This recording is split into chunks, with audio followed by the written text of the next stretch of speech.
ஆலயங்கள் தேவையில்லை, ஆகமங்கள் தேவையில்லை, தாயின் இதயம் போதும் மனிதா சஞ்சலம் ஏதுமில்லை.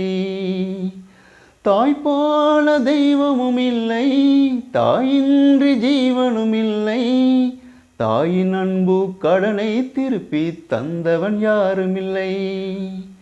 தாயின் அன்பு கடனை திருப்பி தந்தவன் யாருமில்லை. ஆலயங்கள் தேவையில்லை, ஆகமங்கள் தேவையில்லை, தாயின் இதயம் போதும் மனிதா சஞ்சலம் ஏதுமில்லை. பார்த்தீங்கன்னு சொன்னாக்கா இன்றைக்கு ஒரு முக்கியமான தினம். அது என்ன தினம்? அன்னையர் தினம். உலகளாவர் இதில் இருக்கும் அனைத்து தமிழ் பேசும் உறவுகளையும் இன்னும் ஒரு காணொலியில் சந்திப்பதை இட்டு மகிழ்ச்சி அடைகின்றேன். இன்றைய தினம் 11ஆம் தேதி 5ஆம் மாதம் 2025ஆம் ஆண்டு. எந்த ஒரு சேனலுக்கு யாருக்கும் புதுசாக வந்து சொன்னாக்கா மறக்காமல் இந்த ஒரு சேனலையும் சப்ஸ்கிரைப் பண்ணிட்டு வீடியோக்களை பாருங்கள். நான் போடுகின்ற அனைத்து வீடியோக்களும் உடனுக்குடன் உங்களுக்கு நோட்டிஸ்டாக வந்து சேரும் என்பதில் சந்தேகம் கிடையாது. உலகத்தில் வாழக்கூடிய நம்ம ஒவ்வொருத்தரும் நம்முடைய தாய்க்கு கடன் பட்டிருக்கின்றோம். 10 கோடி ரூபாய் கடன் பட்டிருப்போம், 1 கோடி ரூபாய் கடன் பட்டிருப்போம். அந்த கடன்கள்லாம் நிச்சயமாக நம்ம எப்படியாச்சும் அடைச்சிருவோம். ஒரு மனிதன் உயிர் அவனுடைய இறுதி மூச்சு இருக்க வரைக்கும் ஒரு கடனை திருப்பி கொடுக்க முடியாத அளவுக்கு இருக்குன்னு சொன்னாக்கா அது நம்மளோட தாய்க்கு பட்ட அந்த ஒரு கடன் தான். நிச்சயமாக தாய்க்காக நம்ம கொடுக்க இருக்கிற அந்த கடனை எந்த ஒரு மனிதனாலையும் திருப்பி கொடுக்க முடியாது. ஆகவே இருக்கின்ற வரைக்கும் நம்முடைய கூட உயிரோ பொருளோ அது இருக்கும் வரைக்கும் நிச்சயமாக அதனுடைய பெறுமதிகள் நமக்கு விளங்குவதில்லை. அவைகள் நம்மளை விட்டு இழந்ததுக்கு பின்னால் அந்த நிமிடத்தில் தான் நமக்கு புரிகின்றது, தெரிகின்றது அவைகளின் பெறுமதி என்ன என்பதை. நிச்சயமாக நம்முடைய தாய்மார் ஒரு குறிப்பிட்ட வயது எல்லையை தாண்டுகின்ற பொழுது அவர்களை நமது குழந்தைகளாக நாம் நிச்சயமாக கவனிக்க வேண்டும். நாம் குழந்தைகளாக இருக்கின்ற பொழுது நம்மளை எவ்வளவு அவர்கள் கவனிச்சிருப்பார்கள், நீராட்டி சோறூட்டி எவ்வளவோ பார்த்திருப்பார்கள்.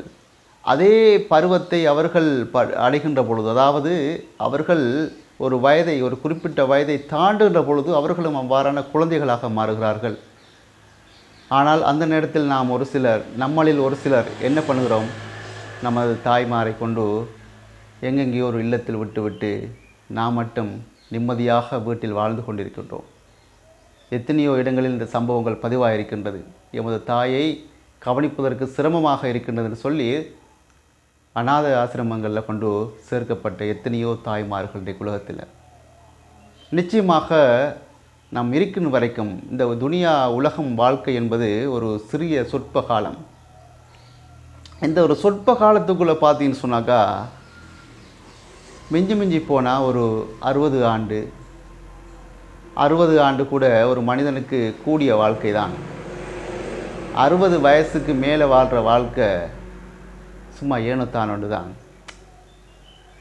ஏன்னா அதுக்கப்புறம் ஒரு மனிதனை இந்த சமூகத்தில் என்ன சொல்கிறது, அவர் மனிதனாக இல்லை அப்படியும் இருக்கின்றது ஒரு சில இடங்களில் பார்த்தீங்கன்னு சொன்னாக்கா. ஆகவே நாம் இருக்கிற இந்த சொற்ப காலத்தில் நம்மளுடைய பெற்றவர்களை மதித்து வாழ வேண்டும். நிச்சயமாக அவர்களுக்கு கொடுக்கக்கூடிய மரியாதையை கொடுக்க வேண்டும், அவர்களை கௌரவிக்க வேண்டும், இந்த சமூகத்தில் அவர்களை உயர்வாக பார்க்க வேண்டும். எந்த ஒரு காரணத்துக்காகவே அவர்களை நாம் ஒருபோதும் மதிக்காமல் விடக்கூடாது. இன்றைய அன்னையர் தினத்துக்காக ஒரு முக்கியமான தொகுப்பை எமது News4 Rise யூடியூப் சேனல் தொகுத்திருக்கின்றது. அந்த ஒரு பதிவை நீங்கள் போய் பார்த்துட்டு வாங்க. அதுக்கு முதல்ல இன்னொரு விஷயத்தையும் சொல்ல வேண்டும். இன்றைய தினம் இலங்கையை உலுக்கிய ஒரு முக்கியமான பதிவு இருக்கின்றது. அந்த பதிவை பார்ப்பதுக்கு முதல்ல இந்த ஒரு தொகுப்பை பார்த்துட்டு வாங்க. உலகெங்கும் சர்வதேச அன்னையர் தினம் ஒவ்வொரு வருடமும் மே மாதத்தின் 2வது ஞாயிற்றுக்கிழமை கொண்டாடுகின்றோம். வயிற்றில் எம்மை சுமந்த கணம் தொட்டு எம்மை பற்றிய கனவுகளோடும் கவலைகளோடும் கருணையும் அன்பும் கலந்த எமக்காகவே வாழ துடிக்கும் அந்த ஆத்மாவை பெருமைப்படுத்தும் ஒரு நாளாக இது அமைந்துள்ளது. அம்மா என்பது உலகிலுள்ள உன்னதமான வார்த்தைகளில் ஒன்று. அந்த உத்தமையின் தியாகங்களை நாள் முழுவதும் போற்றுவதற்கு ஒரு அரிய வாய்ப்பாக இந்த நாள் அமைந்துள்ளது. தாய்மார்கள் தன்னலமின்றி வழங்கும் அன்பையும் ஆதரவையும் கொண்டாட குடும்பங்கள் ஒன்று கூடும் நாளாகும். இன்றைய வேகமான உலகில் அன்னையர் தினம் தாய்வழி அன்பு மற்றும் தியாகத்தின் நீடித்த முக்கியத்துவத்தின் காலமற்ற நினைவூட்டலாக செயல்படுகிறது. கற்றுக்கொண்ட பாடங்கள், நேசத்துக்குரிய நினைவுகள் மற்றும் தாய்மார்கள் தங்கள் வாழ்க்கையை வடிவமைத்த எண்ணற்ற வழிகளை பற்றி சிந்திக்க இந்த நாள் நம்மை தூண்டுகிறது. உலகிலுள்ள அத்தனை அன்னையர்களுக்கும் பெருமிகு அன்னையர் தின வாழ்த்துக்களை News4Rise யூடியூப் சேனல் தெரிவித்துக் கொள்கின்றது. ஓகே, அந்த ஒரு தொகுப்பை பார்த்துருப்பீங்க. அதுக்கு முதல்ல நான் சொல்லியிருந்தேன், உங்களுக்கு இலங்கை இன்றைக்கு உலுக்கிய ஒரு விஷயம் நடந்திருக்குன்னு சொன்னால், இன்றைய தினம் பார்த்தீங்கன்னு சொன்னாக்கா கதிர்காமத்தில் இருந்து நுவரெலியா வழியாக குருநாகலை நோக்கி பயணித்த ஒரு இலங்கை போக்குவரத்து சபைக்கு சொந்தமான ஒரு பேருந்து ஒன்று பள்ளத்தாக்கில் விபத்துக்குள்ளாகி அந்த பேருந்தில் 78 பேர் பிரயாணம் செய்திருக்கிறாங்க. 78 பேரில் இந்த ஒரு காணொலியை பதிவு செய்கின்ற பொழுது 21 பேர் உயிரிழந்திருப்பதாக தகவல் கிடைக்கப்பட்டிருக்கின்றது. 21 பேர் உயிரிழந்திருக்கிறாங்க. நிச்சயமாக இது ஒரு கோர விபத்து. இந்த விபத்தில் 21 பேர் உயிரிழக்க மீதி மக்கள் என்ன சொல்கிறது, கடுமையான காயங்கள் ஏற்பட்டு அவர்களை வைத்தியசாலைகளில் அனுமதிக்கப்பட்டு வருகிறார்கள். உண்மையிலேயே இதுதான் வாழ்க்கை மனிதனுடைய. அவர்கள் என்ன நோக்கத்துக்காக அந்த பிரயாணத்தை சென்றிருப்பார்கள், அவர்கள் என்னென்ன நினைத்து கொண்டு வந்திருப்பார்கள், வீட்டுக்கு செல்ல வேண்டும், தன்னுடைய பிள்ளைகளை சந்திக்க வேண்டும், அல்லது ஏதோ ஒவ்வொருத்தரும் ஒவ்வொரு கற்பனையோடு வந்திருப்பாங்க அந்த பிரயாணத்தில்.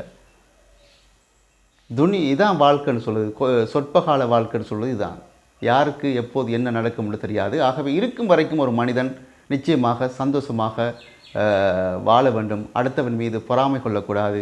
அடுத்தவர்களை என்ன பண்ணுகிறார் என்று சொல்லி நாம் ஆராயக்கூடாது. நம்மளுடைய வாழ்க்கையை வாழ்கிறதுக்கே நமக்கு நேரம் போதாமல் கிடக்கின்றது. ஏன்னா வாழ்கிறது, இந்த லைஃப்ங்கிறது ஒரு லைஃப் இஸ் ஷார்ட்னு சொல்லுவாங்க, ஒரு சுருக்கமான வாழ்க்கை. இந்த சுருக்கமான வாழ்க்கைக்குள்ளே நம்மளோட வாழ்க்கையை வாழ்கிறதுக்கே நமக்கு நேரம் காலம் போதாமல் கிடக்கின்ற கட்டத்தில் நிறைய பேர் இன்றைக்கு பார்த்தோம்னு சொன்னாக்கா அடுத்தவங்களை பற்றியே ஆராய்ஞ்சிட்டு இருக்கிறாங்க. அடுத்தவங்க என்ன பண்ணுறான், ஏது பண்ணுறான், எப்படி வந்துச்சு அந்த பணம், எப்படி வீடு கட்டினான், எப்படி கார் வாங்கினான், இதுகளையே பார்த்துட்டு இருக்கிறதுக்கு நிறைய பேர் இன்றைக்கு காத்துட்ருக்கிறாங்க. அவர்களுடைய அந்த நேரங்கள்லாம் அவர்கள் இவர்களுக்காக பயன்படுத்தியிருந்தால் நிச்சயமாக அடுத்தவன் எப்படி வீடு கட்டினான், அடுத்தவன் எப்படி கார் வாங்கினான்ற அந்த முழு விஷயத்தையும் இவர்கள் பண்ணியிருப்பாங்க. இவங்களோட வாழ்க்கையில் இவங்க வீடு கட்டிருப்பாங்க, இவங்க கார் வாங்கியிருப்பாங்க, இவங்களை பற்றி யோசிச்சிருந்தாங்க. அந்த நேரத்தை அடுத்தவனுக்காக செலவு செஞ்ச அந்த நேரத்தை இவங்களுக்காக செலவு செய்திருந்தால் அதத்தனையும் இவர்கள் பண்ணியிருப்பார்கள். ஆகவே வாழ்க்கை என்பது ஒரு லைஃப் இஸ் ஷார்ட்.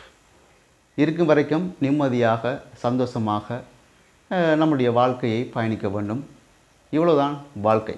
ஓகே, இன்றைய தினம் நம்முடைய சேனலில் இந்த ஒரு காணொலியை சம்பந்தமான கருத்துக்களை பதிவிட மறக்காதீர்கள். அந்நியர் தினம் இடத்தினால முக்கியமாக இன்றைய தினம் அந்நியர் தினத்துக்காகவே இந்த ஒரு காணொலியை பதிவு செய்திருந்தேன். இன்னும் ஒரு காணொலியில் சந்திப்போம். அதுவரை விடைபெறும் நான் என்று உங்கள் அன்பின் தோழன் தாஜுதீன் ரைஸ். நன்றி.